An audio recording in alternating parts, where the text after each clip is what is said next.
And we are rolling on part 4 of our speeches, which we are filming, that are our persuasive speeches. And there's just going to be one on this persuasive speech.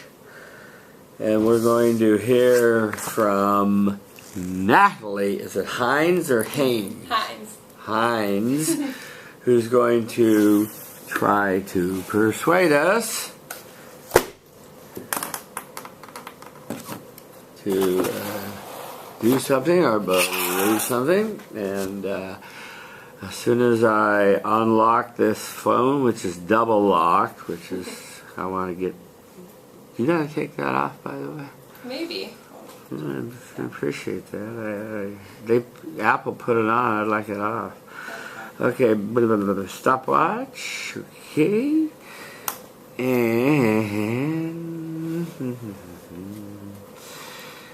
And Natalie, I won't start the premier, I'll just go through the little motions. Okay, stands before you, managing attention, communicating respect, finding friendly eyes near the front and the center. Say your name, feel the love, start your speech. Hi, I'm Natalie. Hi, Natalie. Every education system has a hierarchy. At the top are the mathematics and languages, and then the humanities, and at the bottom are the arts, everywhere you go. This reality, stated by Ken Robinson in the recent TED Talk we watched during class, Schools Kill Creativity, is a reality we're faced with every day.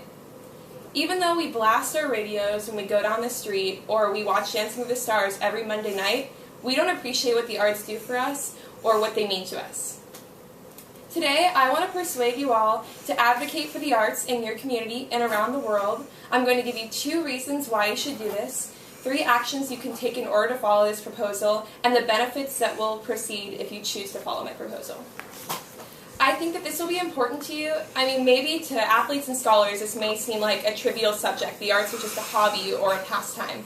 But as students in UCLA, the university and the hub of entertainment, the entertainment industry in LA, it's very important that we know the world around us and we know how we can help those in our community.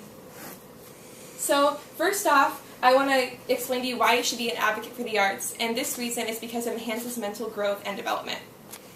A study showing, done by professors, where children were told to go to plays and go to museums. This study, the findings were then published by Education Weekly, and Education Weekly found that students who had seen these events were able to think more critically and therefore be more careful in how they observed our world.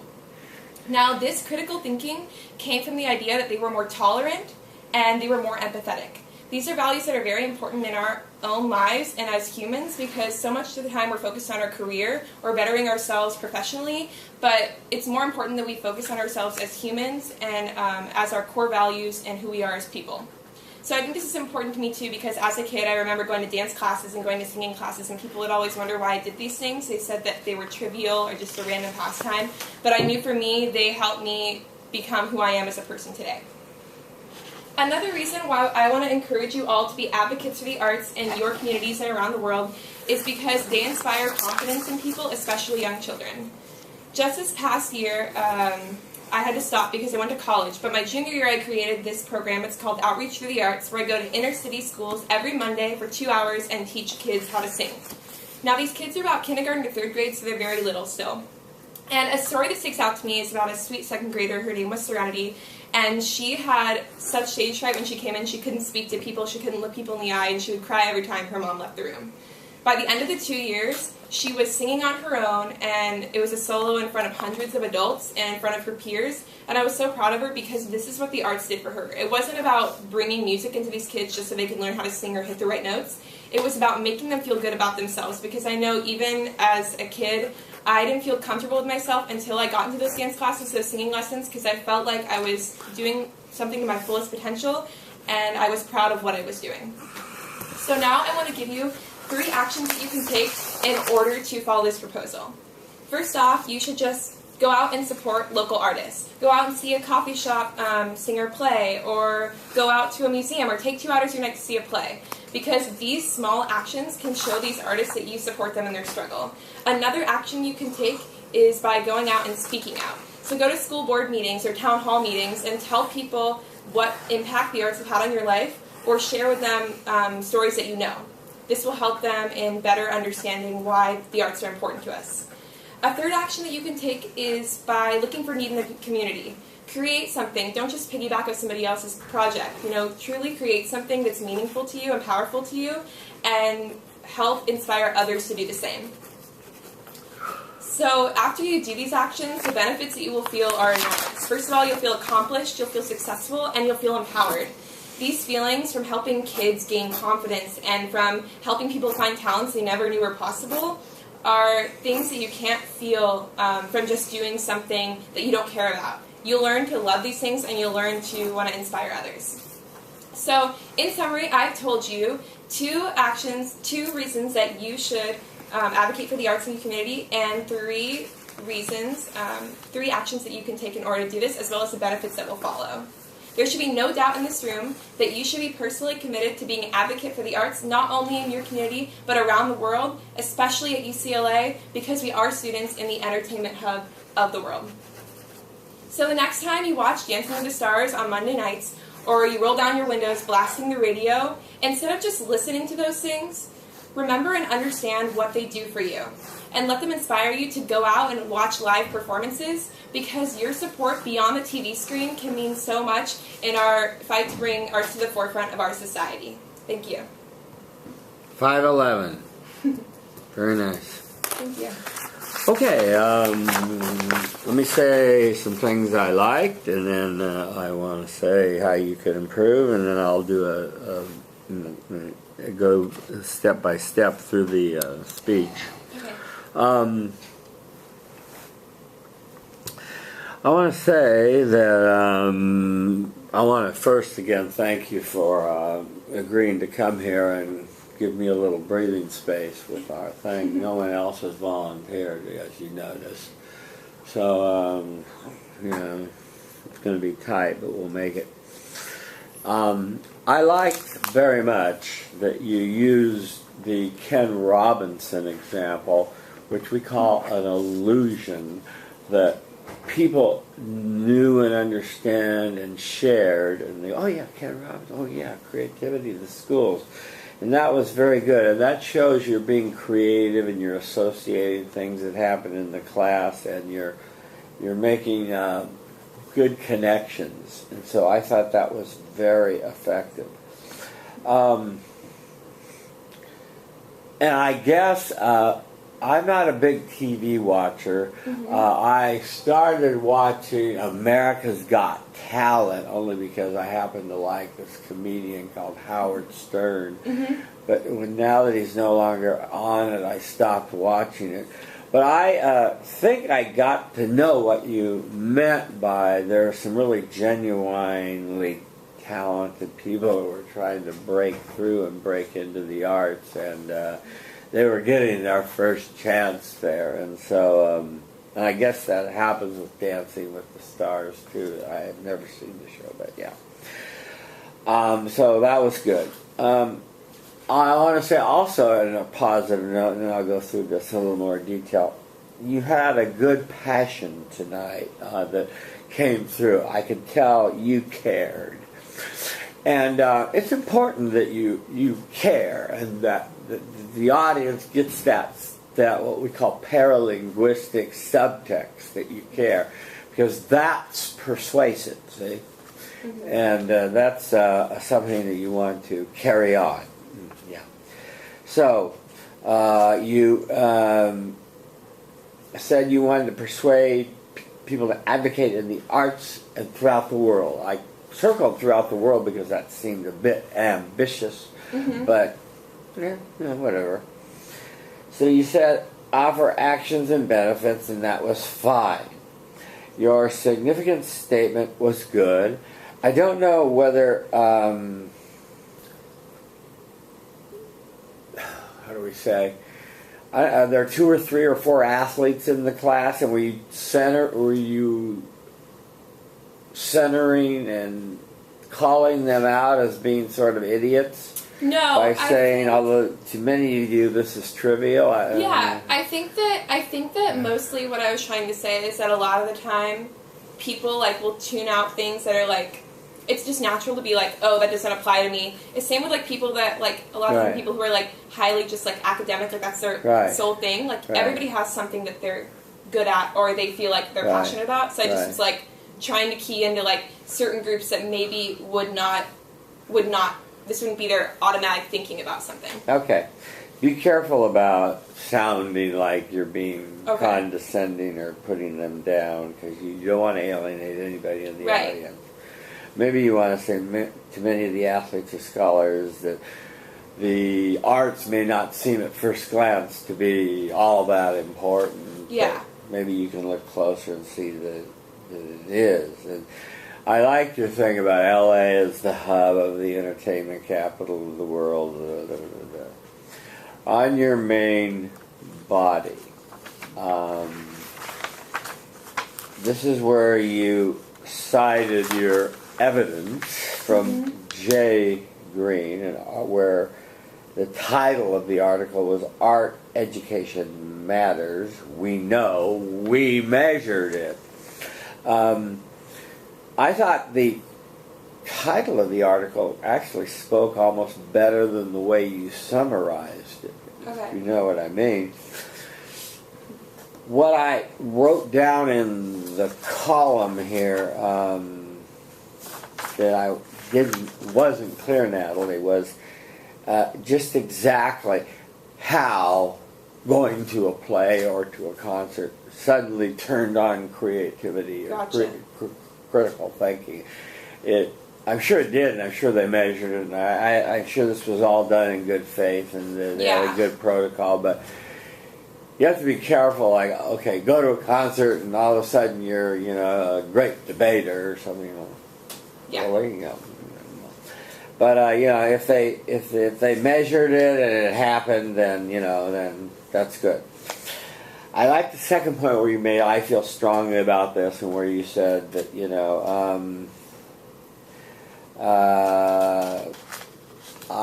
you gave a personal story in addition to the statistics, and so the personal thing was good. On your second reason, which you were in good time, you weren't too rushed, so you had a good allocation of your time. You told a good story about the confidence that it inspires in young children.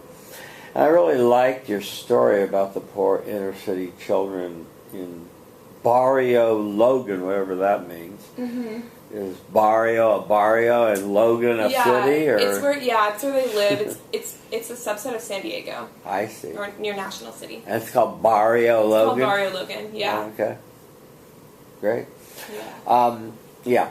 What I wanted to say about all this is that what I like about these kinds of stories, much as I told that story about the girl that wanted everybody to give blood, but she never gave blood, you actually went out and did something and did this kind of work, and that was good.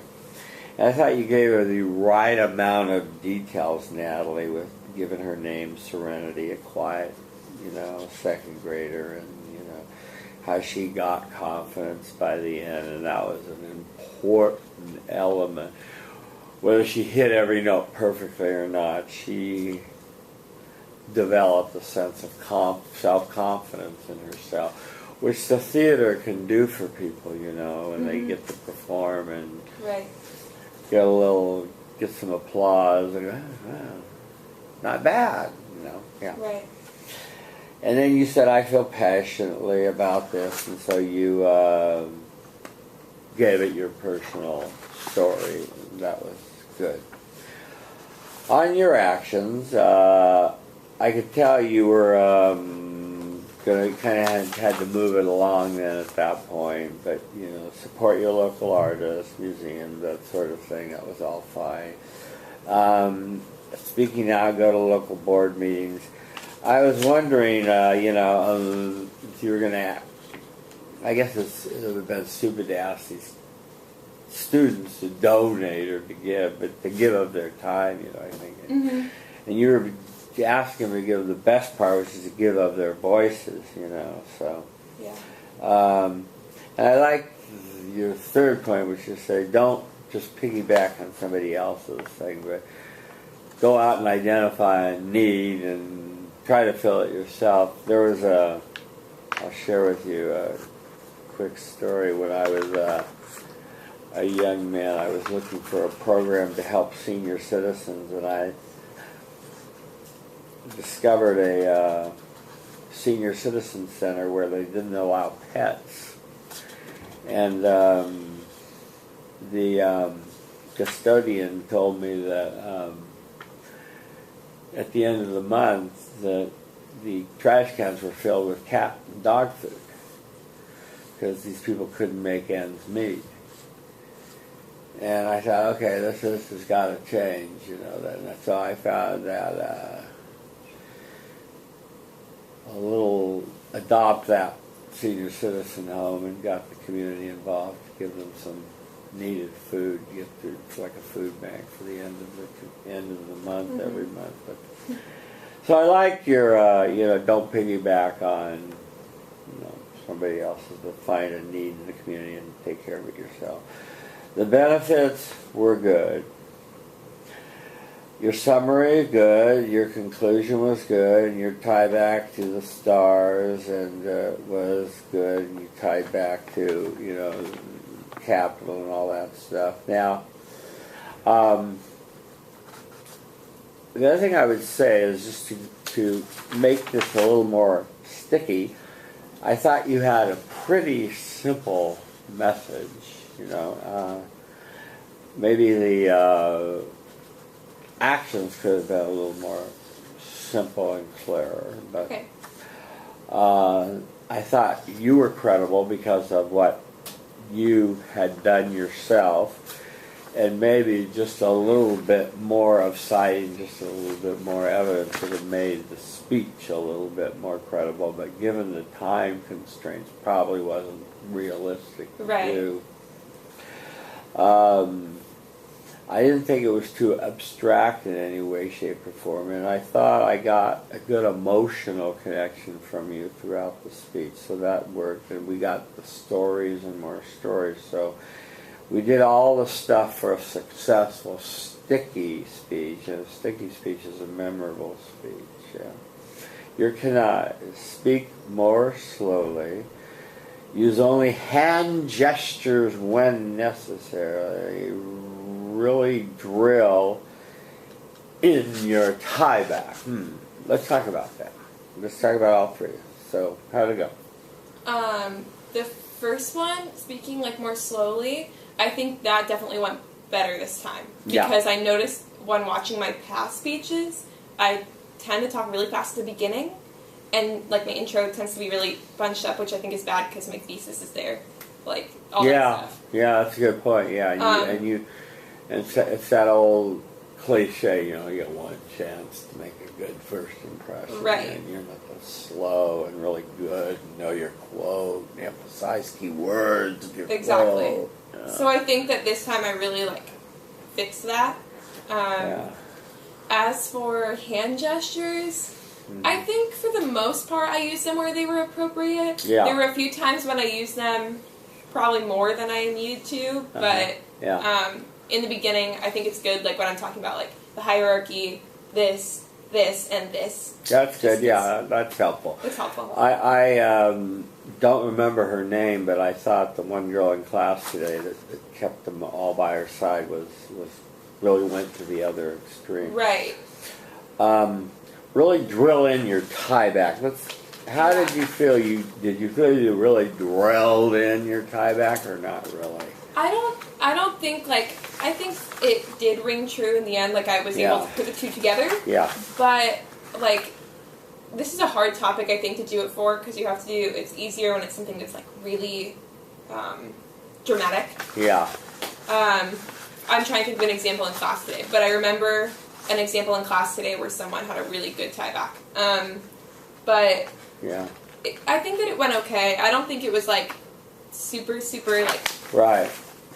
Well, here's what I'll tell you. What I got. What lit me up when I was listening to you was your mention of Dancing with the Stars and your reference to sort of the capital of the world kind of thing, and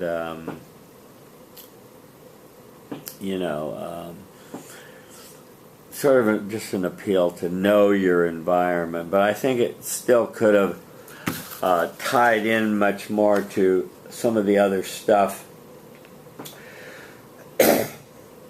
that you talked about in terms of the educational system. Right. That's what I thought you meant. That's where I thought you were going to go with this and say, so just to quote, Sir Ken Robinson, let's not let his description continue to be the history of our educational system. Yeah, let's do something about that. Between the two, because I feel like in my actions, I'm more describing the other part of my introduction with physical things that we do that we don't realize are passive. Yeah. But then with the time limit, also trying to put that in there, I think I was just trying to Okay. Yeah. Let me turn this off before it crashes. No problem.